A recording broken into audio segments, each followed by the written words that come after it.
No meio do restaurante, com outras mesas nos olhando, minha nora bateu a mão na mesa e disse: "Não vamos pagar a conta dessa velha, ela que se vire." Meu filho olhou para o prato e não disse nada. Apenas abri a bolsa devagar, tirei um cartão e entreguei ao garçom com um sorriso. Ele voltou 10 minutos depois com o recibo. Minha nora pegou para ver o valor e viu outra coisa: o nome impresso no topo do recibo. O sorriso saiu do rosto dela tão rápido que pareceu que nunca tinha estado lá. Era uma sexta-feira, 19h30. Senti o estômago revirar no exato momento em que a Jéssica levantou da cadeira e gritou para o garçom. Não foi a voz dela que me atingiu primeiro. Foi o silêncio que veio depois. Aquele tipo de silêncio que congela o ar, que faz as pessoas nas mesas ao redor pararem de mastigar, pararem de conversar, pararem de respirar. O tipo de silêncio que você sente na pele antes mesmo de processar o que acabou de acontecer. "Moço, moço, vem cá!" A voz dela ecoou pelo salão inteiro do Mirante do Vale. Ecoou pelas paredes de vidro, pelo piso de madeira clara, pelas mesas de outras famílias que estavam jantando tranquilamente até 3 segundos atrás. Minha mão, que segurava a alça da bolsa, ficou suspensa no ar, paralisada. Como se meu cérebro ainda estivesse tentando aceitar que aquilo estava realmente acontecendo. O garçom se aproximou. Jovem, não devia ter mais que 25 anos. Uniforme impecável. Camisa branca, colete preto, gravata borboleta. O rosto dele estava vermelho, constrangido. Ele olhou para mim rapidinho, desviou o olhar, depois olhou de novo, como se estivesse pedindo desculpas antecipadamente pelo que estava prestes a presenciar. "Sim, senhora." A voz saiu baixa, quase um sussurro. Jéssica apontou para mim, o dedo indicador esticado na minha direção, o braço todo estendido como se estivesse apontando para algo sujo, algo que não deveria estar ali. Senti uma onda de calor subir pelo meu pescoço. Não era raiva ainda, era vergonha. Aquela vergonha antiga, profunda, que vem de algum lugar escondido dentro da gente e que a gente pensava que tinha superado, mas não tinha. "Essa conta aqui. Não vamos pagar a parte dessa senhora. Ela que se vire." O mundo parou. Juro que parou. Escutei meu próprio coração batendo dentro do peito. Tum-tum, tum-tum, tum-tum. Alto demais, rápido demais. Senti o suor frio na palma das mãos. O rosto queimando. As orelhas zunindo. Aquele barulho agudo que vem quando você está perto de desmaiar ou de explodir, ainda não sabe qual dos dois. Olhei para o Daniel. Meu filho estava branco. Não pálido. Branco. A cor de quem viu um fantasma, de quem acabou de receber uma notícia terrível, de quem gostaria de estar em qualquer outro lugar do universo, menos ali. Ele estava olhando para a toalha da mesa, fixamente, como se a estampa discreta de linho bege tivesse se tornado a coisa mais fascinante do mundo. Como se ele olhasse com atenção suficiente, pudesse desaparecer para dentro dela. Ele não olhou para mim, nem uma vez. Luciana levantou da cadeira num impulso. A cadeira raspou no chão com um barulho seco que cortou o silêncio. "Jéssica, você enlouqueceu?" A voz da minha filha estava trêmula, de raiva, de choque, de indignação.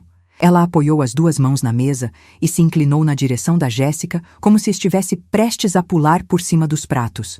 Conhecia aquele olhar. Era o mesmo olhar que ela tinha aos 7 anos quando algum coleguinha de escola mexia com o irmão mais novo. Proteção, fúria, lealdade. Roberto segurou o braço dela. "Luciana, calma, calma, calma." Luciana se virou para ele, incrédula. "Você tá vendo o que ela tá fazendo?" "Tô vendo, mas espera." Ele olhou para mim. Os olhos dele diziam: "Aguenta firme. Daqui a pouco isso passa." Mas a gente sabe que não passa. Essas coisas nunca passam. Ficam grudadas na memória como mancha de óleo, como queimadura de cigarro, como cicatriz que não desaparece nem com o tempo. Jéssica cruzou os braços. A postura dela era de alguém que acabou de fazer uma coisa razoável, justa, necessária. Queixo erguido, ombros para trás. Aquela expressão de superioridade moral que ela usava sempre que queria justificar uma crueldade. "O quê, gente? Eu tô errada?" Ela olhou ao redor da mesa como se estivesse esperando apoio. "A gente não pode ficar sustentando todo mundo para sempre." Sustentando. A palavra saiu da boca dela e me acertou no peito como um soco. sustentando, como se eu fosse um peso morto, como se minha presença na vida deles fosse um fardo que eles carregavam por obrigação, por pena, por falta de opção. Eu, que trabalhei 16 horas por dia durante 40 anos. Eu, que criei 2 filhos sozinha depois que o Mário morreu. Eu, que vendi salgado na porta de escola, aceitei a encomenda de marmita de madrugada, abri o primeiro restaurante com dinheiro emprestado e juros que me tiravam o sono. Eu, que nunca pedi 1 centavo para ninguém, sustentando. Olhei para ela. Realmente olhei. Pela primeira vez naquela noite, pela primeira vez em todos os 3 anos, desde que ela entrou para a família, eu olhei para Jéssica Brandão Silva e tentei enxergar alguma coisa além da superfície. Além do cabelo loiro perfeitamente escovado, das unhas impecáveis em tom nude, do vestido de linho branco que devia custar mais que a conta inteira daquele jantar. Tentei ver o que tinha por trás daqueles olhos claros e frios. E vi. Vi uma mulher que precisava rebaixar os outros para se sentir grande. Uma mulher que tinha medo. Medo de não ser suficiente, de não ser interessante, de não ser importante. Então ela construiu uma armadura de arrogância e passou a vida inteira atacando quem ameaçava sua ilusão de superioridade. Eu ameaçava. Não porque eu fosse rica, ela não sabia disso. Não porque eu fosse poderosa, ela não tinha ideia. Mas porque eu existia. Porque eu era a mãe do Daniel. E isso significava que antes dela houve outra mulher que foi a pessoa mais importante da vida dele. E isso a Jéssica não conseguia suportar. Então, ela fez o que pessoas assim sempre fazem. Tentou me apagar. O garçom continuava parado ao lado da mesa, sem saber o que fazer, olhando ora para mim, ora para Jéssica, ora para a porta, provavelmente rezando para que alguém aparecesse e tirasse ele daquela situação. Moço, a voz saiu da minha boca antes que eu percebesse que ia falar. Calma, firme. Pode deixar a conta aí. Ele me olhou aliviado, como se eu tivesse acabado de jogar uma corda para ele no meio de um naufrágio.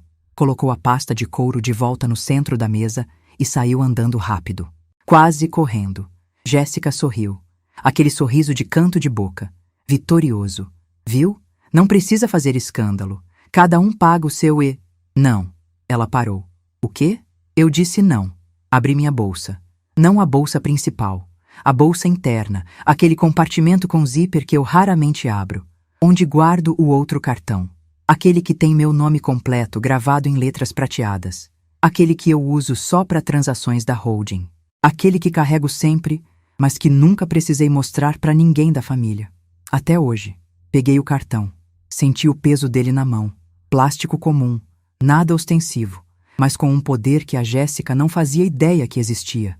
Coloquei em cima da mesa, bem no centro, onde todos pudessem ver. O nome gravado brilhava discreto sob a luz âmbar do lustre. Odete Marinho Silva. Empurrei o cartão na direção da pasta de couro. Vou pagar a conta, inteira. Jéssica franziu a testa. Sogra, não precisa bancar a... Não tô bancando nada. Tô pagando o que é meu. Seu? A senhora nem pediu entrada, pediu só um café e... Jéssica. Olhei nos olhos dela, diretamente, sem piscar. Fica quieta. Ela abriu a boca. Fechou. Abriu de novo, mas não saiu som nenhum.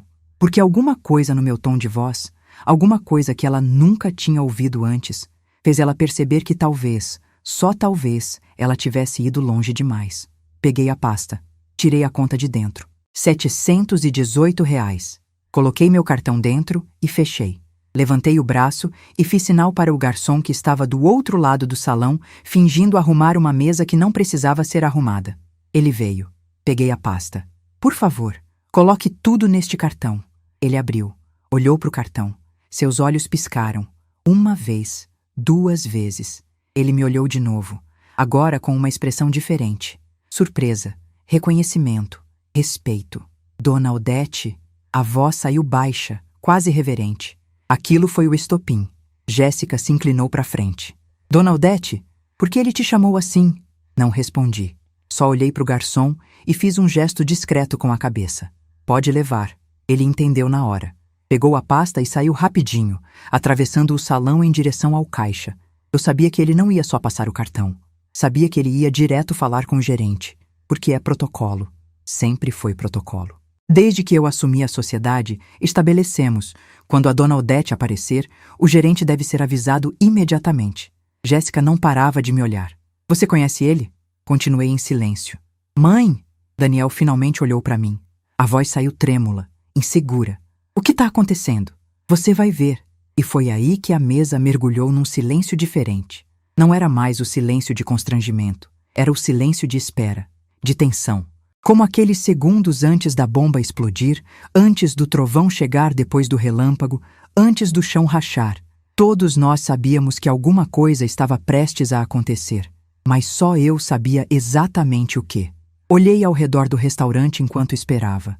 O Mirante do Vale estava cheio naquela noite. Todas as mesas ocupadas, casais, famílias, grupos de amigos, um aniversário sendo comemorado no canto esquerdo, bolo com velhinha, gente cantando parabéns baixinho para não incomodar os outros. Tudo muito elegante, muito discreto, muito meu, porque aquele lugar era meu. Não no sentido sentimental, no sentido literal, jurídico, financeiro. 40% das ações do Mirante do Vale estavam registradas no meu nome. 40% de cada prato servido, de cada garrafa de vinho vendida, de cada reserva feita. 40% daquele lustre de cristal tcheco importado. 40% das cadeiras estofadas em couro legítimo. 40% da vista panorâmica que a Jéssica tinha passado a noite inteira fotografando para os stories dela. Eu construí aquilo, não sozinha. O Valdemar foi sócio desde o início e depois entraram outros investidores menores. Mas eu estava lá, na concepção do projeto, na escolha do chefe, na definição do cardápio, na aprovação de cada contratação, inclusive a contratação daquele garçom que agora estava voltando, só que não estava voltando sozinho. Atrás dele vinha uma figura que fez meu coração acelerar, não de nervosismo, mas de satisfação, uma satisfação fria, calculada, quase cruel. O gerente, Fernando Augusto Mendes, 52 anos, administrador formado pela FGV, 10 anos de experiência em hospitalidade de luxo, contratado por mim e pelo Valdemar há 3 anos, depois de um processo seletivo que durou 4 meses, salário de R$ 28.000 por mês, participação nos lucros, plano de saúde premium e lealdade absoluta. Ele atravessou o salão com passos firmes, seguros, a postura impecável de alguém que sabe exatamente quem é e qual é seu papel. Terno cinza chumbo, gravata vinho, abotoaduras discretas, nem um fio de cabelo fora do lugar. Ele veio direto até mim, ignorou os outros como se fossem invisíveis, como se a mesa tivesse 5 cadeiras, mas só uma pessoa sentada. Parou ao meu lado, inclinou levemente a cabeça. Não uma reverência exagerada, mas um gesto de respeito genuíno. Dona Odete. A voz dele era aveludada, profissional, mas carregada de calor humano. Que prazer tê-la conosco esta noite. Ouvi a Jéssica engasgar, literalmente engasgar. Fernando continuou, dirigindo-se exclusivamente a mim. O senhor Valdemar me avisou que a senhora poderia aparecer essa semana. Fiquei feliz quando vi seu nome na confirmação de reserva. Espera, a Jéssica tinha feito a reserva em nome dela. Como é que o Fernando... Ah, claro, o sistema de reservas tinha cadastro cruzado. Quando a Jéssica ligou e deu o telefone do Daniel, o sistema automaticamente puxou todo o histórico familiar. E lá estava meu nome. Sócia proprietária, acesso VIP, cortesia automática. Fernando tinha sabido desde terça-feira que eu viria. E não tinha me avisado porque sabia que eu preferia discrição. Sempre preferi. Nunca quis holofote, nunca quis tapete vermelho, nunca quis que fizessem alarde. Só queria que respeitassem meu trabalho, meu esforço, minha presença. E era exatamente isso que ele estava fazendo agora, me respeitando, na frente de quem nunca tinha feito isso. Sua conta está quitada, dona Odete. Cortesia da casa, como sempre. Ele sorriu. Um sorriso pequeno, profissional, mas genuíno. Espero que o jantar tenha sido de seu agrado. O salão inteiro ouviu. Não tinha como não ouvir. Fernando tinha uma voz que preenchia o ambiente sem precisar gritar. Uma voz treinada para anunciar, para declarar, para fazer com que cada palavra atingisse seu alvo com precisão cirúrgica. E cada palavra tinha atingido. Cortesia da casa, como sempre. Dona Odete. Olhei para Jéssica. Ela estava paralisada, a boca aberta, os olhos arregalados, as mãos sobre a mesa, os dedos esticados como se tivesse acabado de soltar alguma coisa quente demais para segurar. Cortesia? Da casa? A voz saiu num fio, quase inaudível. Fernando se virou para ela. Finalmente reconheceu a existência dela. Mas o jeito que ele olhou, educado, cordial, mas completamente impessoal, deixou claro que ela não era ninguém especial. Era só mais uma cliente. Uma cliente qualquer que tinha cometido o erro gravíssimo de humilhar a dona do estabelecimento. Sim, senhora. A dona Odete é sócia proprietária do Mirante do Vale. Ele fez uma pausa, deliberada, calculada. É sempre um privilégio recebê-la. E então se virou e saiu. Simples assim, sem drama, sem discurso, sem precisar adicionar mais nada, porque não precisava. A bomba já tinha explodido. O silêncio que se seguiu foi ensurdecedor. Jéssica continuava de boca aberta. Daniel estava branco de novo. Se é que tinha recuperado alguma cor nos últimos minutos. Luciana tinha as duas mãos sobre a boca, os olhos brilhando. Não sei se de choque ou de vontade de rir. Roberto estava inclinado para trás na cadeira, os braços cruzados, um sorriso minúsculo nos lábios. Abri minha bolsa mais uma vez. Mexi no compartimento lateral. Peguei meu porta-cartões. Aquele de couro marrom que o Valdemar me deu de presente no aniversário de 35 anos da nossa sociedade. Abri. Tirei um cartão de visitas. Simples. Branco. Letras em relevo preto. Sem ostentação, sem firulas. Odete Marinho Silva, sócia proprietária. Grupo Marinho Gastronomia. Coloquei na mesa. Empurrei na direção da Jéssica. Ela pegou. As mãos tremiam. Leu. Olhou para mim. Leu de novo. Olhou de novo. Grupo Marinho Gastronomia? A voz saiu engasgada. É o nome da holding. Falei com a mesma calma que eu usaria para explicar uma receita de bolo. O Mirante do Vale é um dos estabelecimentos. Mas você mora num apartamento simples? E daí? Você anda de ônibus? E daí? Ela não tinha resposta. Porque não existe resposta para isso. Porque a lógica dela, a lógica de gente que mede valor pelo que aparenta, pelo que ostenta, pelo que posta no Instagram, não consegue processar a ideia de alguém que tem dinheiro e escolhe não esfregar na cara dos outros. Daniel finalmente encontrou a voz. Mãe, por que você nunca disse nada? Olhei para ele, pro meu filho, pro menino que eu embalei quando era bebê, que eu levei na escola de mãos dadas, que eu ensinei a andar de bicicleta, que eu assisti crescer e virar homem. Pro homem que 5 minutos atrás tinha ficado olhando para a toalha da mesa enquanto a esposa me humilhava em público. Você nunca perguntou. As palavras saíram mais duras do que eu pretendia. Ou talvez tenham saído exatamente como eu pretendia. Não sei mais. E hoje você não me defendeu. Vi a dor atingir. Vi nos olhos dele. Na forma como ele recuou levemente, como se eu tivesse acabado de empurrá-lo. Vi a culpa, a vergonha, o desespero de quem sabe que cometeu um erro irreparável e não sabe como consertar. Boa, que doa, porque doeu em mim também. Me levantei, peguei minha bolsa, joguei sobre o ombro, olhei para Luciana. Ela já estava de pé, a bolsa dela também no ombro, o rosto ainda vermelho de raiva contida. Vamos? Vamos. Roberto se levantou também. Pegou o paletó que estava pendurado na cadeira, vestiu com calma. Ajeitou as mangas. Me olhou e fez um gesto com a cabeça em direção à saída. Cavalheiro até o fim. Dei a volta na mesa. Passei ao lado da cadeira do Daniel. Ele levantou a mão. Um gesto instintivo, como se fosse me segurar, me impedir de sair, me fazer ficar. Eu parei. Olhei para a mão dele. Depois para o rosto dele. Mãe, Não, por favor, eu preciso. Não hoje, Daniel. E segui andando. Atravessei o salão inteiro com a cabeça erguida. Não corri, não me escondi. Andei devagar, com dignidade, cumprimentando com um aceno de cabeça o casal da mesa 16 que me reconheceu. Amigos antigos do setor, donos de uma casa de eventos na Vila Mariana. Eles sorriram de volta.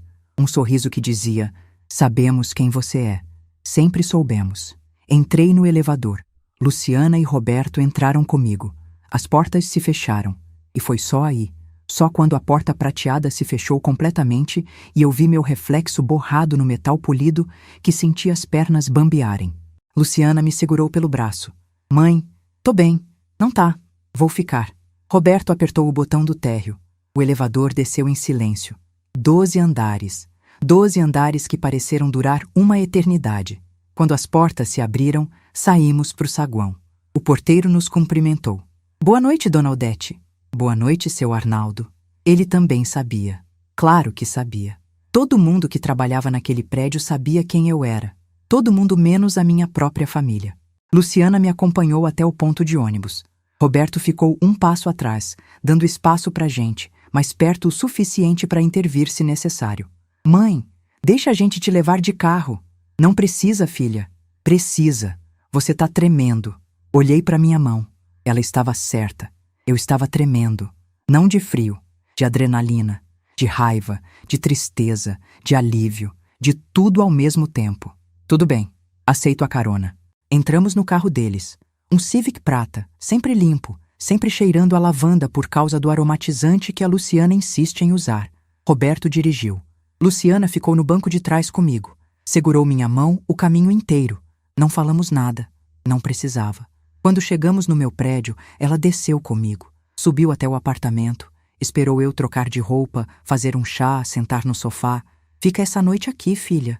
Não posso, mãe. Amanhã cedo tenho reunião. Mas posso cancelar se você... Não precisa. Vai.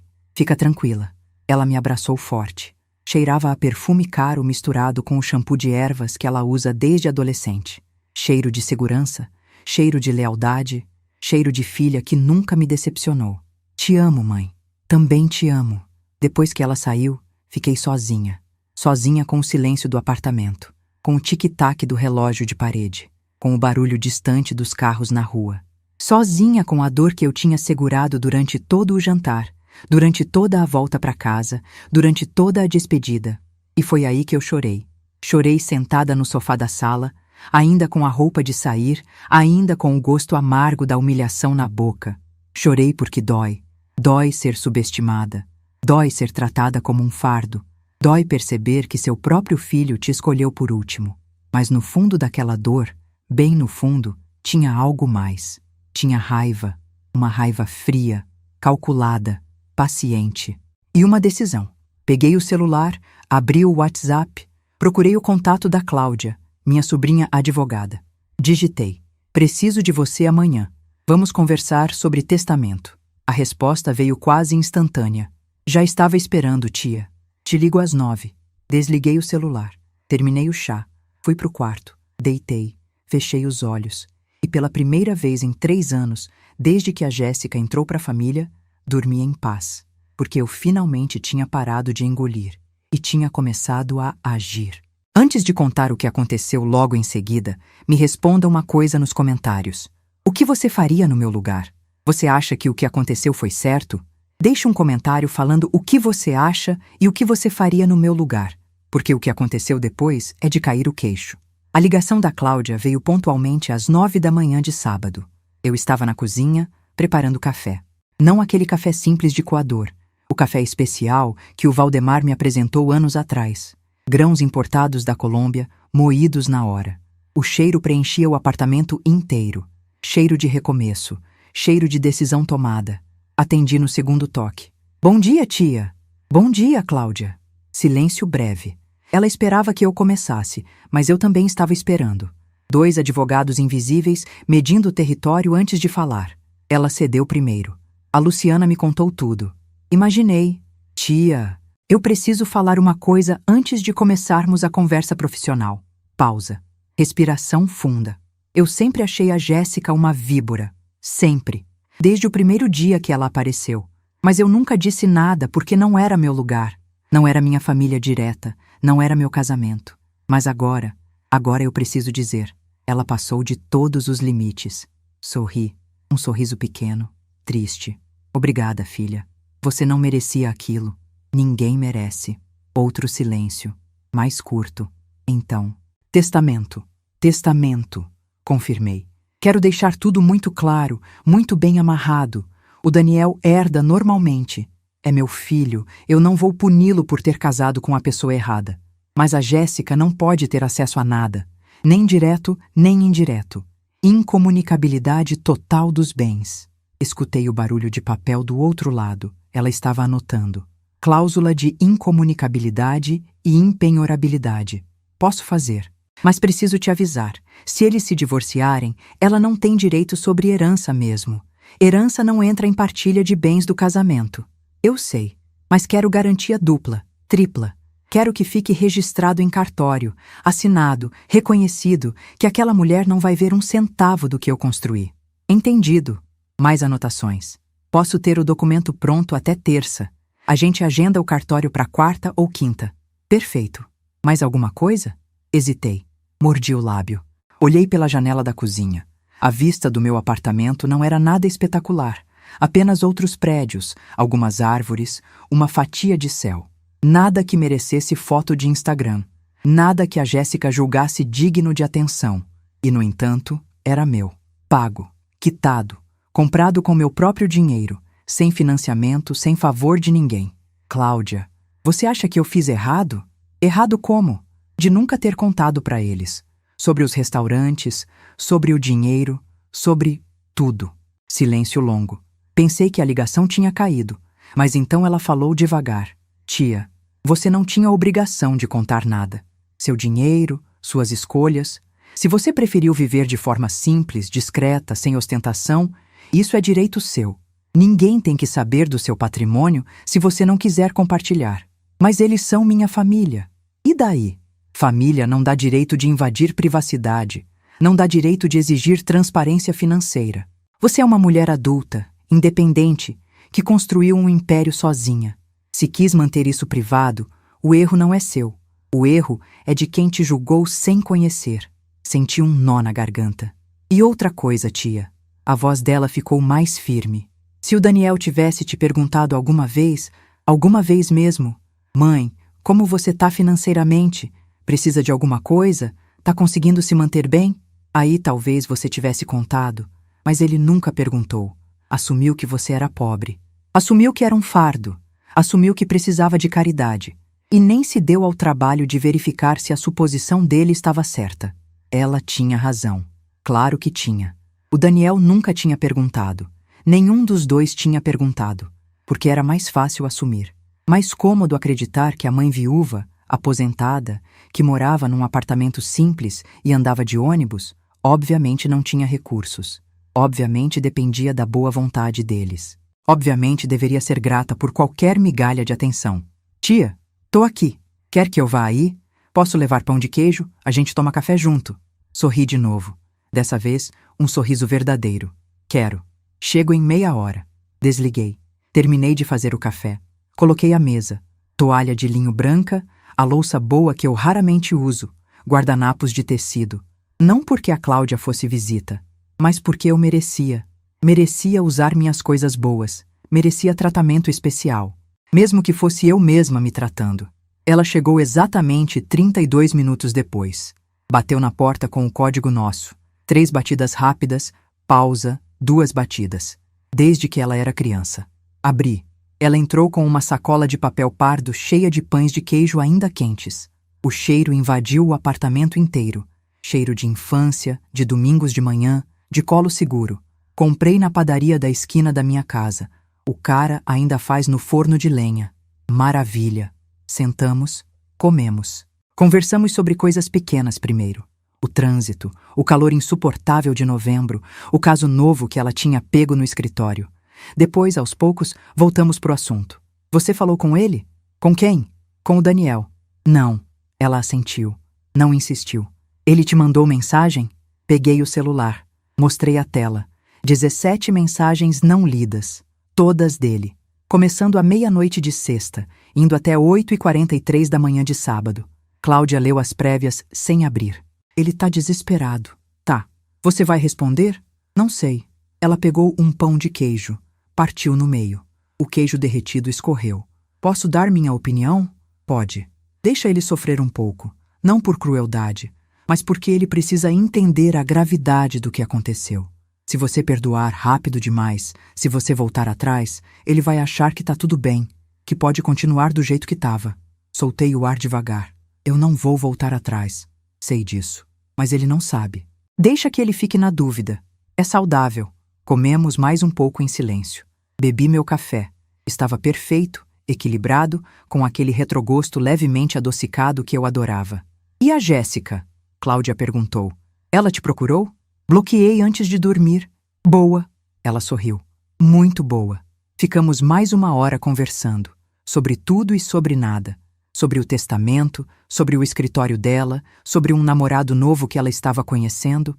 Quando ela saiu, o apartamento ficou em silêncio de novo. Mas era um silêncio diferente. Não era mais aquele silêncio pesado, sufocante da noite anterior. Era um silêncio tranquilo, calmo, como a superfície de um lago depois da tempestade. Passei o resto do sábado organizando coisas. Não porque precisava. Meu apartamento sempre foi organizado. Mas porque era terapeuta. Dobrar roupa, arrumar a cristaleira, regar as plantas do corredor. Movimentos repetitivos que acalmam a mente e deixam os pensamentos fluírem sem controle. E os pensamentos fluíram. Voltei para 10 anos atrás, quando o Mário ainda era vivo, quando eu ainda tinha a esperança de envelhecer de mãos dadas com alguém, de não ficar sozinha, de construir netos e memórias e Natal em família. Voltei para 5 anos atrás, quando conheci a Jéssica pela primeira vez. Daniel tinha me ligado animado. Mãe, conheci uma menina, acho que é sério dessa vez. Fui encontrar eles num café na Faria Lima. Ela chegou 15 minutos atrasada. De salto alto, bolsa de grife, óculos escuros, mesmo sendo 7 da noite. Cumprimentou o Daniel com um beijo na boca. Me cumprimentou com um aceno de cabeça e um oi seco. Não perguntou nada sobre mim. Não demonstrou interesse. Falou de academia, de viagem que tinha feito para Cancún, de um programa de TV que estava bombando. 15 minutos depois de chegar, inventou uma desculpa e saiu. E aí, mãe, o que achou? Daniel tinha perguntado, os olhos brilhando de paixão nova. Eu menti. Parece legal. Porque eu não ia ser aquela mãe. Aquela mãe que odeia toda a namorada do filho, que arruma defeito em qualquer uma, que nunca acha ninguém bom o suficiente. Mas eu devia ter sido. Devia ter dito a verdade. Devia ter alertado. Devia ter colocado meu filho contra a parede e falado: filho, essa mulher não te respeita. Essa mulher não respeita sua família. E se você casar com ela, vai sofrer. Mas não falei. E agora estava pagando o preço. Domingo passou devagar. Acordei tarde. Fiz um almoço simples. Arroz, feijão, bife, salada. Comi sozinha na mesa da cozinha, lendo uma revista de gastronomia que tinha comprado semana passada. Artigos sobre fermentação natural. Outro sobre a nova geração de chefes brasileiros. Outro sobre sustentabilidade na alta cozinha. Sorri lendo. Ainda amava aquele mundo. Ainda sentia o coração acelerar quando lia sobre técnica, sobre inovação, sobre alguém fazendo algo extraordinário com ingredientes simples. 40 anos naquele ramo e ainda não tinha cansado. Talvez nunca cansasse. À tarde, o Valdemar ligou. Odete, tô sabendo. Quem te contou? O Fernando. Me ligou sábado de manhã, preocupado. Disse que você passou por uma situação constrangedora no restaurante e que ele tinha intervido. Ele fez o que tinha que fazer. Ele fez mais que isso. Ele te protegeu. Pausa. Como você tá? Tô bem. Mentira. Sorri apesar de tudo. Tô sobrevivendo. Quer companhia? Posso ir aí, levo um vinho, a gente conversa. Não precisa, Valdemar. Mas obrigada. Tem certeza? Tenho. Preciso ficar sozinha um pouco. Processar as coisas. Entendo. Ele respirou fundo. Odete, você fez a coisa certa. Não deixar barato, não engolir. A gente passa a vida inteira engolindo desaforo de gente que não vale a pena. Uma hora tem que parar. Eu sei. E o Daniel? Não falei com ele. Vai falar? Eventualmente. Mas não agora. Bom, deixa ele cozinhar no próprio molho. Uma pausa. E se precisar de qualquer coisa mesmo, me liga. A qualquer hora. Pode deixar. Desliguei. Voltei para a revista, mas não consegui me concentrar. As palavras dançavam na página sem formar sentido. Fechei. Fui pro sofá. Liguei a TV num canal qualquer. Programa de auditório. Gente cantando. Plateia aplaudindo. Barulho para preencher o vazio. Segunda-feira chegou pesada. Acordei com dor de cabeça. Daquelas que começam na nuca e vão subindo, subindo, até apertar as têmporas como um torno. Tomei um analgésico. Fiz café. Sentei na mesa da cozinha com o celular na mão. 23 mensagens do Daniel. 5 ligações perdidas. Nenhuma mensagem da Jéssica. Claro, ela continuava bloqueada. Abri as mensagens dele. Li uma por uma. Mãe, me desculpa. Eu precisava ter falado alguma coisa. Por favor, me responde. Eu sei que errei. Não quero perder você. Mãe, tô com medo que você nunca mais queira falar comigo. Por favor. A última tinha chegado às 6h17 da manhã. 6h17. Ele não tinha dormido, ou tinha dormido mal. Acordado de madrugada com a consciência pesada e o celular na mão, digitando mensagens desesperadas para a mãe que não respondia. Parte de mim, a parte mãe, a parte que tinha embalado ele no colo quando era bebê, que tinha ficado acordada a noite inteira quando ele teve catapora, que tinha chorado no dia da formatura dele, queria responder. Queria dizer, tá tudo bem, filho. Eu te perdoo. Vem aqui, a gente conversa, a gente resolve. Mas a outra parte, a parte que tinha sido humilhada na frente de estranhos, que tinha visto o próprio filho ficar em silêncio enquanto a esposa me destroçava, essa parte estava com raiva. E a raiva venceu.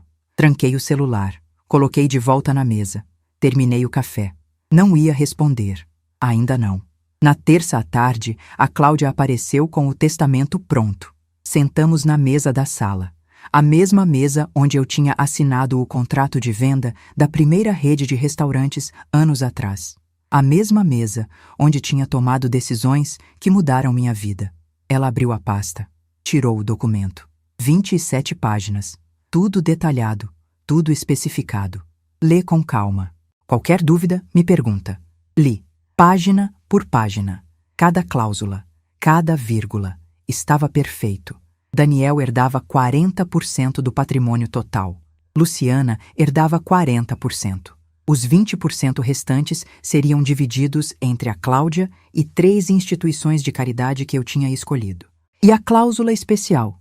Fica estabelecido que todos os bens destinados ao herdeiro Daniel Silva serão gravados com cláusula de incomunicabilidade e impenhorabilidade, não podendo ser partilhados em eventual dissolução de união estável ou sociedade conjugal, nem utilizados para pagamento de dívidas, salvo as alimentares. Em português claro, a Jéssica não ia ver a cor do meu dinheiro. Nunca. Assinei na última página. Cláudia testemunhou. Guardou o documento. Vou registrar amanhã no cartório. Obrigada, filha. Ela me abraçou. Não agradece. É meu trabalho. E mais que isso, é o mínimo que eu posso fazer por você. Quando ela saiu, fiquei sozinha de novo. Mas dessa vez, o silêncio tinha algo diferente. Tinha finalmente, um pouco de paz. Quarta-feira de manhã, o celular tocou. Número desconhecido. Atendi com cautela. Alô? Dona Odete? Voz feminina, jovem, nervosa. Sim, aqui é a Bruna, secretária da concessionária onde o Daniel trabalha. Meu estômago apertou. Aconteceu alguma coisa? Não, ele tá bem. É que ele me pediu para ligar. Disse que a senhora não tá atendendo as ligações dele. Fiquei em silêncio. Ele pediu para eu perguntar se a senhora pode receber ele, hoje, na hora que a senhora quiser. Ele disse que pode sair do trabalho. Que é urgente. Urgente. Foi o que ele disse. Respirei fundo. Diz pra ele que eu ligo quando estiver pronta. Mas, só isso. Obrigada, Bruna. Desliguei antes que ela pudesse insistir. Ele tinha mandado a secretária ligar. Estava tão desesperado que tinha pedido para outra pessoa, uma funcionária, uma estranha, interceder por ele. Patético. Mas também humano. Fiquei o dia inteiro pensando. Andando de um lado para o outro do apartamento, tentando decidir, falar com ele ou não falar, perdoar ou não perdoar, seguir em frente ou dar uma chance. No fim da tarde, tomei a decisão. Peguei o celular, abri o WhatsApp, digitei, sábado, 14h, aqui em casa. A resposta veio em segundos. Vou estar aí. Obrigado, mãe. Não respondi. Só deixei o celular de lado e fui preparar o jantar, porque a vida continua. Sempre continua. Mesmo quando o chão desaparece debaixo dos nossos pés. Mesmo quando a gente acha que não vai aguentar mais um dia.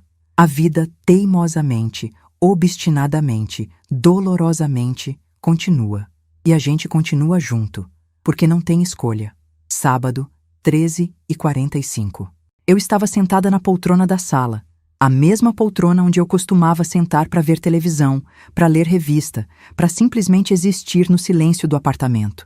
Mas naquele dia, cada minuto parecia durar 1 hora. 13h46. 13h47. O Daniel ia chegar dali a 13 minutos. Eu tinha passado a manhã inteira preparando o apartamento. Não porque ele fosse visita. Era meu filho. Tinha crescido ali. Conhecia cada canto. Mas porque eu precisava de controle. Precisava sentir que pelo menos alguma coisa estava sob meu domínio, já que tudo o resto tinha virado de cabeça para baixo. Limpei o que já estava limpo. Arrumei o que já estava arrumado. Troquei a toalha da mesa. Coloquei flores na sala. Crisântemos brancos que comprei na floricultura da esquina. Preparei café fresco. 2 xícaras sobre a bandeja. Biscoito de polvilho no pratinho de porcelana. Como se aquilo fosse um encontro normal. Uma visita normal. Mãe e filho tomando café numa tarde de sábado. Mas não era. 13h52. Ouvi o interfone tocar. Meu coração disparou. Levantei. Fui até o aparelho. Apertei o botão. Alô? Mãe, sou eu. A voz dele estava diferente. Cansada. Pequena. Sobe. Destravei o portão. Voltei para a sala. Sentei de novo. Respirei fundo 3 vezes. Aquela técnica que a Luciana tinha me ensinado anos atrás. Inspira contando até 4. Segura, solta contando até 6. Não funcionou. Continuei tensa. Ouvi a porta do elevador se abrir no corredor. Passos, hesitantes, lentos. Batida na porta. Levantei, fui abrir. E lá estava ele, meu filho, Daniel, 40 anos, olheiras profundas, barba por fazer, camisa amarrotada, calça jeans desbotada. Nada do gerente de vendas bem vestido, sempre impecável, que eu conhecia. Ele parecia ter envelhecido 10 anos em 1 semana. Oi, mãe. Oi. Ficamos parados ali por um segundo que pareceu infinito. Ele esperando que eu o convidasse para entrar. Eu esperando, não sei o quê. Entra. Ele entrou. Devagar. Olhando ao redor como se estivesse vendo o apartamento pela primeira vez. Ou talvez pela última. Senta. Sentou no sofá. Eu voltei para a poltrona. Coloquei uma distância segura entre nós. A mesinha de centro, o tapete, o espaço físico que representava o abismo emocional. Silêncio. Ele olhava para as próprias mãos. Eu olhava para ele. Mãe, eu não sei nem por onde começar. Então não começa. Deixa eu falar primeiro. Ele levantou os olhos, assentiu. Respirei fundo. Daniel, você me decepcionou. Vi a dor atingir, mas não parei. Não porque você não sabia dos restaurantes. Não porque você achava que eu era pobre. Isso eu posso entender. Eu escolhi viver de forma simples. Escolhi não ostentar. Mas você me decepcionou porque ficou em silêncio. Eu sei. Deixa eu terminar. Minha voz saiu mais dura do que eu pretendia. Você ficou em silêncio enquanto aquela mulher me humilhava. Na frente de estranhos. Na frente da sua irmã. Na frente de todo mundo. E você olhou para a toalha da mesa. Ele fechou os olhos. Uma lágrima escorreu. Eu te criei sozinha, Daniel. Depois que seu pai morreu, eu trabalhei que nem condenada para dar tudo o que vocês precisavam. Não foi fácil. Teve dia que eu dormi 3 horas porque estava fazendo marmita de madrugada para vender no dia seguinte. Teve dia que eu não comi direito porque o dinheiro era curto e eu preferia que vocês comessem. Mãe, não me interrompe. Olhei nos olhos dele, firme. Eu nunca reclamei, nunca joguei na cara, nunca exigi reconhecimento. Mas eu esperava, no mínimo, que se alguém me desrespeitasse na sua frente, você dissesse alguma coisa, uma palavra, qualquer coisa. Ele estava chorando abertamente agora, sem esforço para esconder, sem orgulho. E você não disse, você escolheu ela. Não foi isso, mãe. Eu juro que não foi isso. Então o que foi? Ele limpou o rosto com as costas da mão, respirou trêmulo. Eu tenho medo dela. Pisquei. O quê? Tenho medo da Jéssica. A voz saiu num fio. Medo de contrariar, medo de discordar, medo do que ela vai fazer se eu não concordar com ela. Fiquei em silêncio, processando. Ela grita comigo, me xinga, diz que eu sou fraco, que eu não sirvo para nada, que se não fosse ela, eu ainda seria um vendedor mixuruco. Diz que a família dela é superior, que a mãe dela é superior, que você é inferior. Senti a raiva subir, e eu fico quieto porque é mais fácil. Porque se eu falar alguma coisa, ela vai me torturar por dias. Semanas. Vai me cortar, me humilhar, vai fazer eu pagar de todas as formas possíveis. Então eu aprendi a ficar quieto, a engolir, a deixar passar. Olhei para o meu filho, para o homem de 40 anos sentado no meu sofá, chorando, confessando que era refém emocional da própria esposa, e senti uma mistura de pena e raiva que eu não sabia como processar. Daniel, por que você ficou com ela? Ele deu de ombros, desamparado, porque eu achei que ela ia mudar, porque eu achei que se eu fosse paciente, se eu fosse compreensivo, ela ia perceber que estava errada. Porque eu tinha vergonha de admitir que tinha escolhido a pessoa errada. E agora? Agora eu não sei mais o que fazer. Levantei, fui até a cozinha, trouxe a bandeja com o café, coloquei na mesinha entre nós, servi as 2 xícaras, empurrei uma na direção dele. Bebe. Ele bebeu, em silêncio, segurando a xícara com as 2 mãos, como criança. Eu bebi também. O café estava quente, forte, amargo do jeito que eu gosto. Daniel, eu vou te dizer uma coisa, e quero que você escute com atenção. Ele me olhou. Você é um homem adulto, 40 anos, e você tem direito de escolher com quem quer viver, como quer viver, que tipo de relacionamento quer ter. Se você quer ficar com a Jéssica, se você acha que ela vale a pena, se você acredita que pode dar certo, essa é sua escolha. Eu não vou te julgar por isso.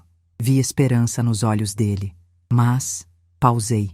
Se você escolher ficar com ela, as coisas entre nós vão mudar. A esperança morreu. Eu não vou mais aceitar ser tratada como um fardo. Não vou mais aceitar ser humilhada. Não vou mais fingir que tá tudo bem quando não tá. E principalmente, eu não vou mais ter convívio com ela. Mãe, não é negociável, Daniel. Enquanto você estiver casado com ela, vocês não são mais bem-vindos aqui juntos. Você pode vir sozinho, sempre pode. Mas ela não. Não quero ver. Não quero falar. Não quero saber. Ele engoliu seco. E se eu me separar? Aí a gente vê. Mas não se separa por mim. Se separa por você. Porque você merece alguém que te respeite. Que respeite sua família. Que não te faça ter medo. Ficamos em silêncio, bebendo café. O barulho das xícaras contra os pires era o único som. Até que ele falou. Ela tá querendo saber sobre herança. Meu corpo inteiro ficou tenso. O quê? Desde o jantar. Desde que ela descobriu sobre os restaurantes. Ela não para de perguntar quanto você tem, quantos estabelecimentos são seus, quanto eu vou herdar. A raiva que eu tinha segurado até ali ameaçou explodir. E o que você respondeu? Que eu não sei, que você nunca falou sobre isso comigo. E ela? Ficou irritada. Disse que eu sou burro, que eu devia saber essas coisas, que eu devia ter forçado você a me contar. Ele olhou para mim. Mãe, ela tá diferente. Desde aquele dia, ela tá obcecada. Senti um arrepio subir pela espinha. Obcecada como? Fica pesquisando sobre você na internet, tentando descobrir mais informações, perguntando para os amigos dela se alguém conhece o Grupo Marinho Gastronomia. Ligou até para o pai dela pedindo para ele investigar. Filho da mãe. E o pai dela investigou? Não sei. Ela não me conta mais nada. A gente mal tá conversando. Coloquei a xícara de volta no pires. Devagar.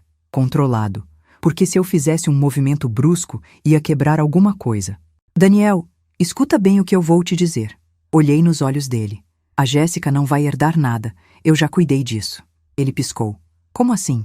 Fiz um testamento, com cláusula de incomunicabilidade. Você herda normalmente, mas ela não tem acesso a nada. Nem direto, nem indireto. Nunca. Vi o alívio e o medo brigando no rosto dele.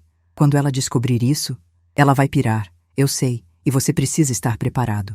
Ele afundou no sofá. Cobriu o rosto com as mãos. Meu Deus, meu Deus. O que eu fiz com a minha vida? Levantei. Fui até ele. Sentei ao lado.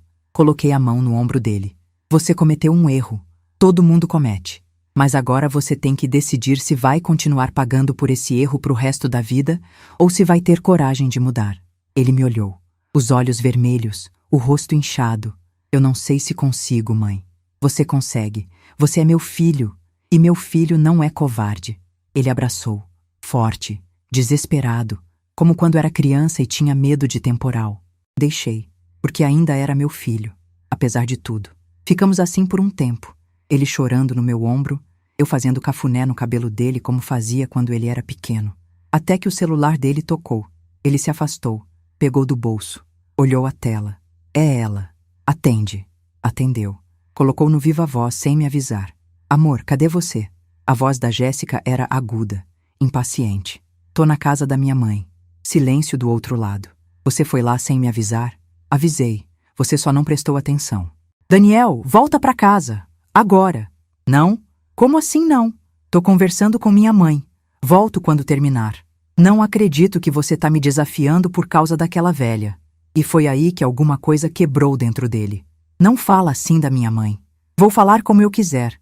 Você é meu marido, não filho dela. Sou as duas coisas. Então escolhe. Ele olhou pra mim.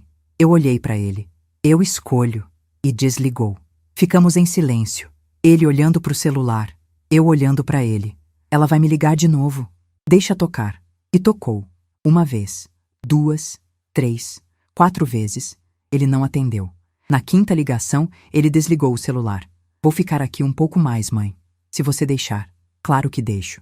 Ficou até o fim da tarde. Conversamos sobre tudo. Sobre a infância dele. Sobre o pai. Sobre os restaurantes. Contei coisas que nunca tinha contado. Sobre como comecei. Sobre as dificuldades. Sobre as vitórias. Ele escutou em silêncio. Fascinado. Como se estivesse conhecendo uma pessoa nova. Quando escureceu, ele foi embora. Obrigado, mãe, por não desistir de mim. Nunca vou desistir, mas também nunca vou aceitar menos do que respeito. Ele acenou da porta. Entrou no elevador. Fechei a porta. Encostei nela. Respirei fundo. E foi aí que o celular tocou. Número desconhecido. Atendi. Alô? Dona Odete? Aqui é o Valdir. Segurança do seu prédio. Oi, Valdir. Algum problema? Não sei se é problema, mas... Tem uma mulher aqui embaixo querendo subir. Diz que é sua nora, Jéssica. Meu sangue gelou. E o que ela quer? Não disse. Só pediu para eu ligar e avisar que ela quer falar com a senhora, com urgência. Olhei para o relógio. 19h15. Ela devia ter vindo direto para cá, depois que o Daniel desligou na cara dela. Valdir, não autoriza a subida. Tem certeza, dona Odete? Absoluta. Diz que eu não quero visita hoje. Certo. Vou avisar ela. Ouvi vozes abafadas do outro lado. A voz do Valdir dizendo alguma coisa. Depois a voz da Jéssica. Aguda, alterada. Ela tá dizendo que é urgente, que é sobre família. Não importa. Não autoriza.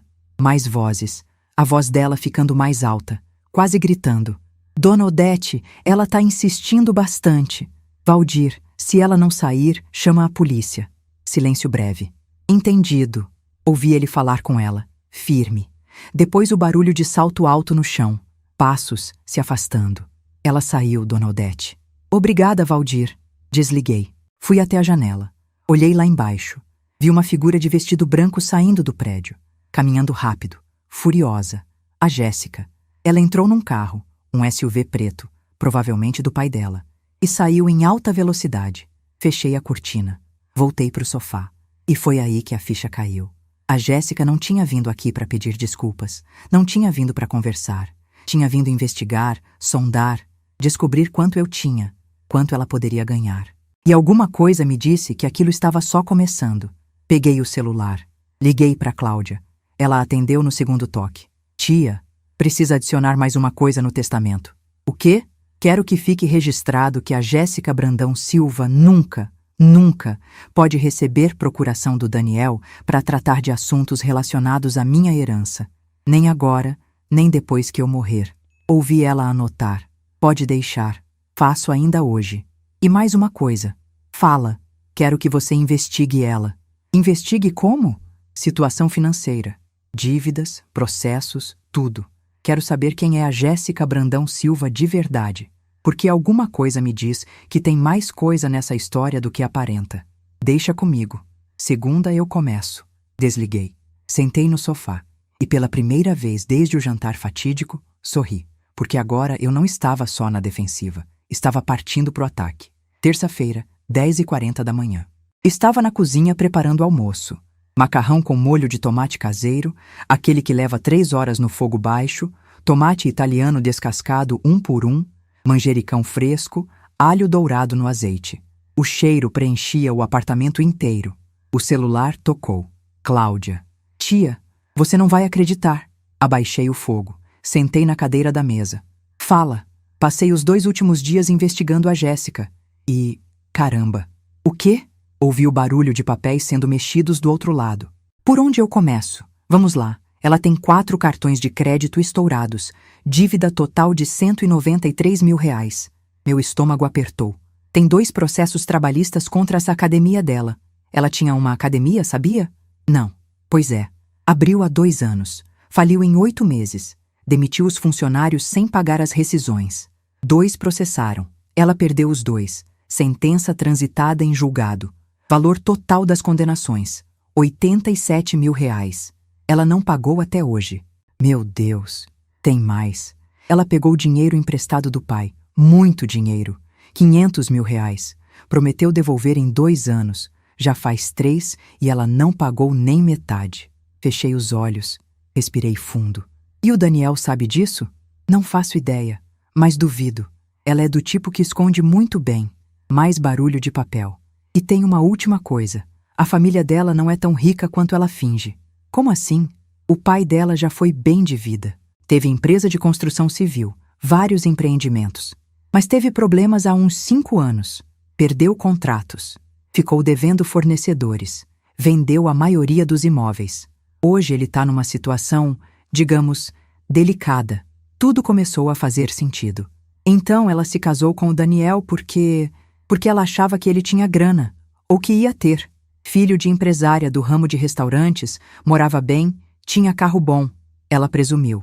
E quando descobriu que não era verdade, que a sogra era pobre, começou a me tratar como lixo, porque eu não servia para os planos dela.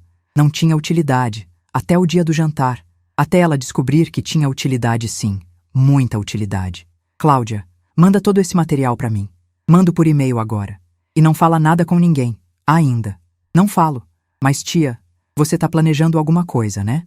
Sorri. Um sorriso frio. Talvez. Desligamos. Fiquei ali sentada, olhando para o celular, processando as informações. A Jéssica era uma fraude, uma mentirosa, uma mulher desesperada que tinha visto no meu filho, e agora em mim, uma tábua de salvação financeira. E de repente, tudo ficou cristalino. A pressa dela em casar, a insistência em controlar o Daniel, o desprezo por mim, porque pobre não serve para nada, e depois o interesse repentino, porque rica serve. Levantei, voltei pro fogão, mexi o molho e comecei a planejar. Quinta-feira à tarde, liguei pro Daniel. Mãe, preciso falar com você, pessoalmente. Aconteceu alguma coisa? Sim, mas não por telefone. Pode vir aqui amanhã. Posso. Que horas? 3 da tarde. Vou estar aí. Desliguei. Depois liguei pro Valdemar. Odete, tudo bem? Tudo. Escuta, sexta eu vou precisar de você. Pode vir aqui em casa? Claro. Que horas? 3:30. Estarei aí. E por último, liguei pro Roberto. Meu genro, marido da Luciana. Dona Odete, oi! Roberto, consegue um tempo sexta à tarde? Preciso conversar com você. Consigo sim. É sobre finanças e família. Pausa breve. Entendi. Que horas? 3:30. Vai ter mais gente aqui. O Valdemar e o Daniel. Certo. Levo a Luciana? Por favor. Combinado. Desliguei. Olhei ao redor do apartamento. Tudo estava se encaixando. Sexta-feira, 14h53. Eu tinha passado a manhã inteira preparando o apartamento. Não para receber visita, mas para montar um cenário. A mesa da sala estava arrumada. 4 cadeiras. Sobre a mesa, uma pasta preta com todos os documentos que a Cláudia tinha conseguido. Impressos, organizados, com marcador de texto destacando as partes importantes. Cartões de crédito estourados, R$193 mil. Processos trabalhistas perdidos, R$87 mil. Empréstimo não quitado com o pai, R$500 mil. Total, R$880 mil de dívidas. Número redondo. Bonito. Devastador. Às 3:00, o interfone tocou. Daniel, sou eu, mãe. Sobe. Ele chegou. Vinha sozinho. Parecia cansado. Olheiras, barba mal feita, roupa amarrotada. Oi, mãe. Oi, filho. Senta. Ele sentou. Olhou para a mesa, para a pasta. O que é isso? Espera um pouco. Tem mais gente vindo. 15 minutos depois, o Valdemar chegou. Depois a Luciana e o Roberto. Todos se cumprimentaram. Todos sentaram. Daniel olhou ao redor, confuso. Mãe, o que está acontecendo? Vou te mostrar. Abri a pasta. Tirei os documentos, coloquei na frente dele. Lê. Ele pegou. Começou a ler. Vi o rosto dele mudando. Confusão, surpresa, choque, horror. Isso é da Jéssica? É. Ele continuou lendo. Página após página. As mãos tremiam. Ela tem quase 200 mil de dívida em cartão? Tem. Ela perdeu 2 processos trabalhistas? Perdeu. E não pagou. Ela deve 500 mil pro pai? Deve. Ele largou os papéis, cobriu o rosto. Meu Deus, meu Deus. Ela nunca me contou nada disso. Claro que não contou. Eu sentei na cadeira ao lado dele. Porque se contasse, você não teria casado com ela. Roberto se inclinou para frente. Daniel, posso ver? Passou os documentos para ele. Roberto leu, com atenção profissional de contador. Depois olhou para mim. Dona Odete, isso aqui é sério. Eu sei. Se ela não pagar esses processos, pode ter penhora de bens, bloqueio de contas. E como ela é casada com o Daniel em comunhão parcial de bens? Daniel levantou a cabeça num solavanco. Espera, ela pode penhorar minha parte? Pode. Dívidas contraídas durante o casamento podem atingir o patrimônio comum. Vi o pânico nos olhos dele. Mas eu não sabia dessas dívidas. Eu não autorizei. Não importa.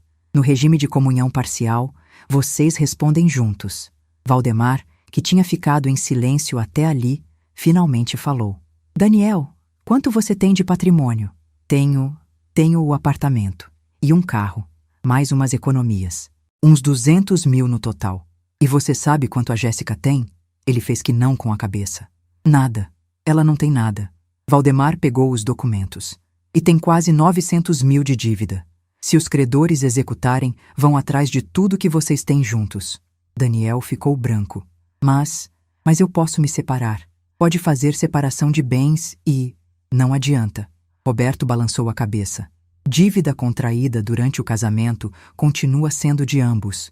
Separar agora não apaga o passivo. Silêncio pesado caiu sobre a mesa. Luciana segurou a mão do irmão. Daniel, você não sabia de nada disso? Nada. Ela sempre disse que o pai era rico, que a família tinha dinheiro, que ela tinha academia bem-sucedida. Eu nunca pensei em investigar. E ela nunca te pediu dinheiro? Pediu.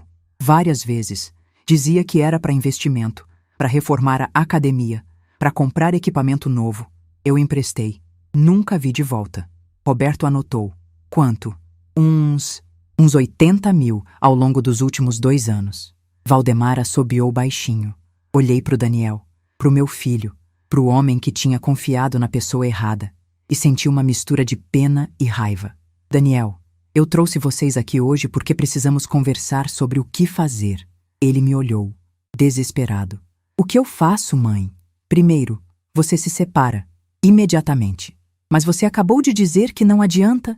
Não adianta para limpar as dívidas antigas. Mas adianta para impedir que ela contraia novas. E adianta para você ter algum controle sobre sua vida. Roberto concordou. Dona Odete está certa. Quanto mais tempo você ficar casado, mais dívidas ela pode fazer em nome dos dois. Segundo, continuei, você precisa fazer um inventário completo de tudo que você tem e blindar o que puder. Como? Valdemar se inclinou. Tem algumas coisas que você pode fazer. Transferir bens para nome de terceiros de confiança, por exemplo. Sua mãe, sua irmã. Fazer uma doação com cláusula de reversão. Mas isso é legal? É, desde que feito de forma transparente e declarado. Roberto pegou um papel. Começou a fazer contas. Olha, Daniel, vou ser sincero. Você não vai sair ileso, mas dá para minimizar o estrago. Fiquei olhando meu filho. A forma como ele tinha encolhido. A forma como parecia menor, mais frágil, mais perdido. E terceiro, falei devagar. Você nunca mais deixa alguém te manipular desse jeito. Ele assentiu, sem falar. Luciana apertou a mão dele. Você não tá sozinho, mano. A gente vai te ajudar.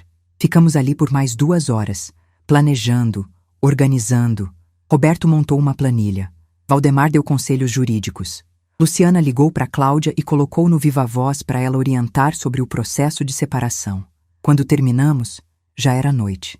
Daniel saiu diferente, ainda assustado, mas com um plano, com direção. Na porta, ele me abraçou. Obrigado, mãe, por não desistir de mim. Eu nunca vou desistir. Mas agora você precisa fazer sua parte. Eu vou fazer, eu prometo. Depois que todos saíram, fiquei sozinha no apartamento. Olhei para a pasta sobre a mesa, para os documentos espalhados, para o plano que tínhamos traçado, e soube que a guerra ainda não tinha acabado, porque faltava uma última coisa: confrontar a Jéssica. Segunda-feira de manhã, recebi uma mensagem no WhatsApp, número desconhecido. Abri. Dona Odete, aqui é a Jéssica. Precisamos conversar. É urgente. Sobre o Daniel. Olhei para a mensagem por um longo tempo. Ela não tinha pedido desculpas. Não tinha reconhecido o erro. Só queria conversar sobre o Daniel. Claro, porque tudo sempre foi sobre o que ela queria, sobre o que ela precisava. Digitei. Sexta-feira, 3 da tarde, no Mirante do Vale. A resposta veio rápida. Lá. Por quê? Porque eu quero. Não respondi mais nada. Na quarta, liguei para o Fernando, o gerente do restaurante. Dona Odete, que surpresa! Fernando, preciso de um favor. Qualquer coisa. Sexta, 3 da tarde. Vou receber uma visita. A nora do meu filho. Quero a mesa 12 reservada. A mesa 12, aquela de canto, ao lado das janelas? Exatamente. E quero privacidade total. Ninguém nas mesas ao redor. Entendi. Vou bloquear a área. E Fernando, deixa ela chegar primeiro. Deixa ela sentar. Deixa ela ficar esperando uns 15 minutos. Depois me liga. Ele ficou em silêncio. Depois riu baixinho. Entendi perfeitamente. Pode deixar. Sexta-feira chegou ensolarada. Céu aberto. Calor. 29 graus. Vesti meu melhor conjunto. Calça social preta, blusa de seda creme, blazer estruturado, sapato de salto médio, brincos de pérola, batom vermelho. Não ostentoso. Só apropriado. Saí de casa às 14h30. Peguei um táxi. Pedi pro motorista ir devagar, sem pressa. Cheguei às 15h18. O celular tocou. Fernando. Ela chegou a 12 minutos. Perfeita. Tô entrando. Subi no elevador, 12º andar. Respirei fundo 3 vezes. As portas se abriram. Entrei no salão. E lá estava ela, sentada na mesa 12, de costas para a porta, olhando pela janela, mexendo no celular, vestido branco, cabelo preso, postura tensa. Caminhei devagar, atravessei o salão, passei pela mesa dela. Ela me viu pelo reflexo no vidro. Virou. Nossos olhos se encontraram. E eu sorri. Um sorriso educado, frio, perigoso. Sentei na cadeira à frente dela. Boa tarde, Jéssica. Ela engoliu seco. Boa tarde, Dona Odete. Silêncio. Você queria conversar. Queria. É sobre o Daniel. Ele tá estranho, distante. E eu soube que vocês conversaram e... Jéssica, interrompi. Para. Ela piscou. O quê? Para de fingir. Para de mentir. Para de fazer essa performance patética.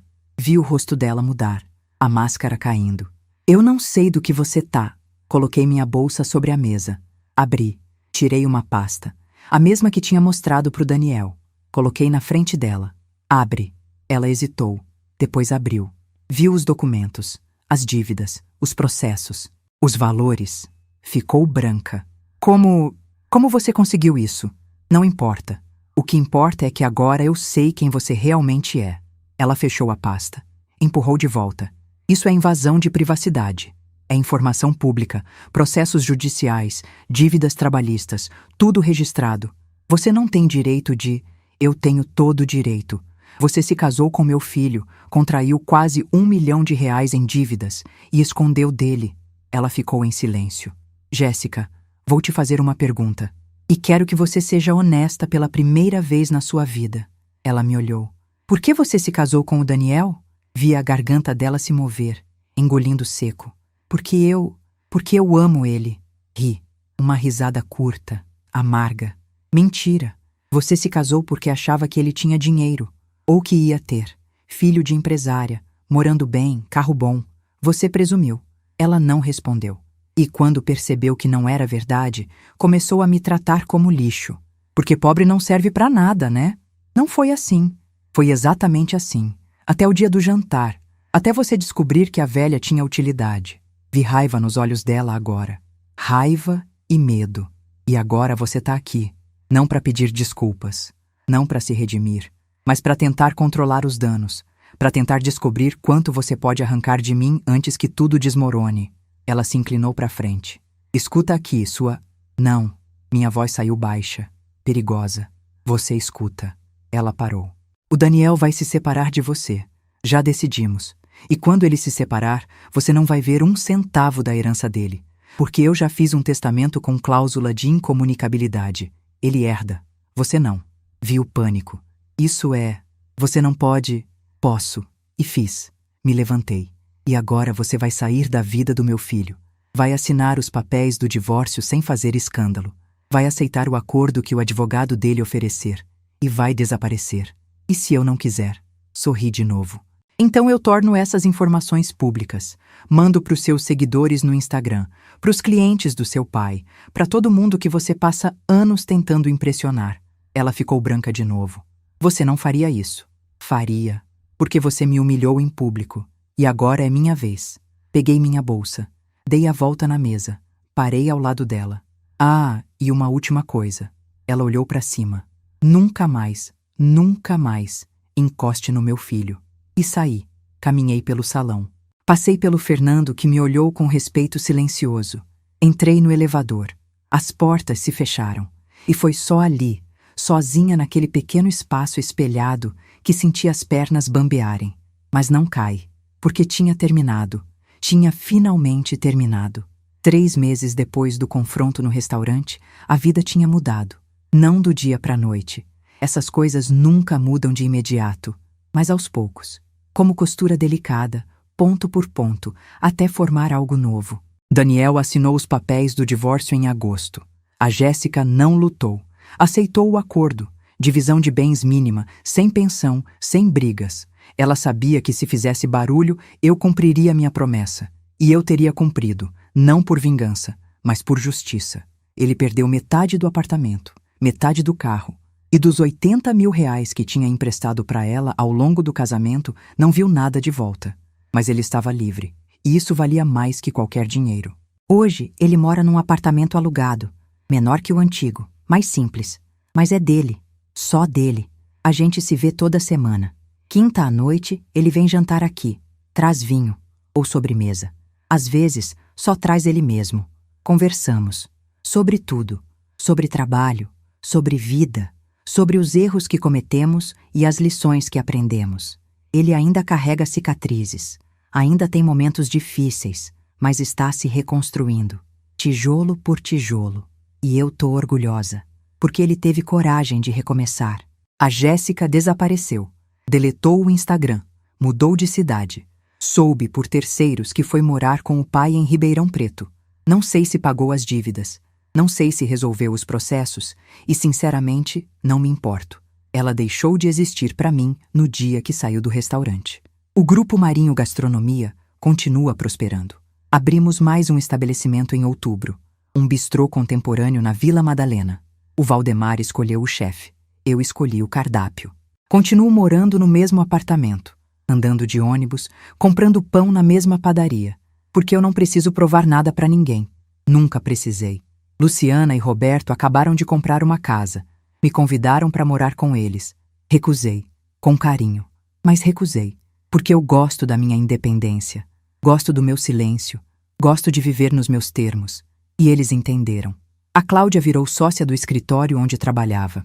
Casou com o namorado que tinha conhecido, um professor de história que ela conheceu num aplicativo. Homem bom, respeitoso, que trata ela como merece, e eu continuo aqui. 69 anos, viúva, empresária aposentada, sozinha, mas não solitária, porque aprendi que tem diferença. Solidão é estar cercado de gente e se sentir invisível. Estar sozinha é escolher sua própria companhia e estar em paz com isso. Ontem, recebi uma mensagem da Luciana. Mãe, o Daniel me contou que nunca te agradeceu direito, pelo que você fez, por não ter desistido dele.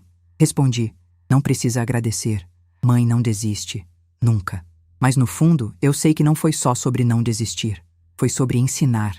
Ensinar que dignidade não se negocia, que respeito não se implora, que a gente aceita o amor que acha que merece, e que se a gente se achar merecedor de migalhas, é migalha que vai receber. O Daniel aprendeu, do jeito mais doloroso possível, mas aprendeu. E talvez, só talvez, ele não cometa o mesmo erro de novo. Hoje é domingo. Fiz um almoço grande. Macarrão à carbonara, o de verdade, com guanciale, pecorino, ovos e pimenta. Nada de creme de leite, nada de improviso. Chamei todo mundo. Luciana, Roberto, Daniel, Cláudia, o marido dela, Valdemar. Sentamos ao redor da mesa. Conversamos, rimos, brindamos. E olhando para aquelas pessoas, para minha família, a de sangue e a de escolha, percebi uma coisa. Eu venci. Não porque a Jéssica perdeu. Não porque provei meu valor. Não porque mostrei que era rica. Mas porque eu continuei sendo quem sempre fui. Odete Marinho Silva. Mulher que começou vendendo salgado, que construiu um império, que criou 2 filhos sozinha, que nunca pediu favor, que nunca baixou a cabeça e que, quando foi humilhada, não gritou. Serviu o prato frio, com calma, com dignidade, com a paciência de quem sabe que justiça não se apressa, se constrói. Então deixa eu te dizer uma coisa, para você que está ouvindo essa história agora. Se alguém te subestimar, não grita, não chora, não implora reconhecimento. Trabalha em silêncio, constrói em silêncio, cresce em silêncio. E quando chegar a hora certa, quando a mesa estiver posta, quando os convidados estiverem sentados, quando os holofotes estiverem acesos, você serve, e eles nunca vão esquecer. Porque a vingança mais doce não é a que machuca, é a que ensina. E eu ensinei. Se essa história tocou você, se você já passou por algo parecido, compartilhe com quem precisa ouvir. E se inscreve no canal para não perder as próximas histórias. Porque dignidade, meu bem, a gente conquista todo dia. Clica na próxima história que já está aparecendo na tela. Até a próxima.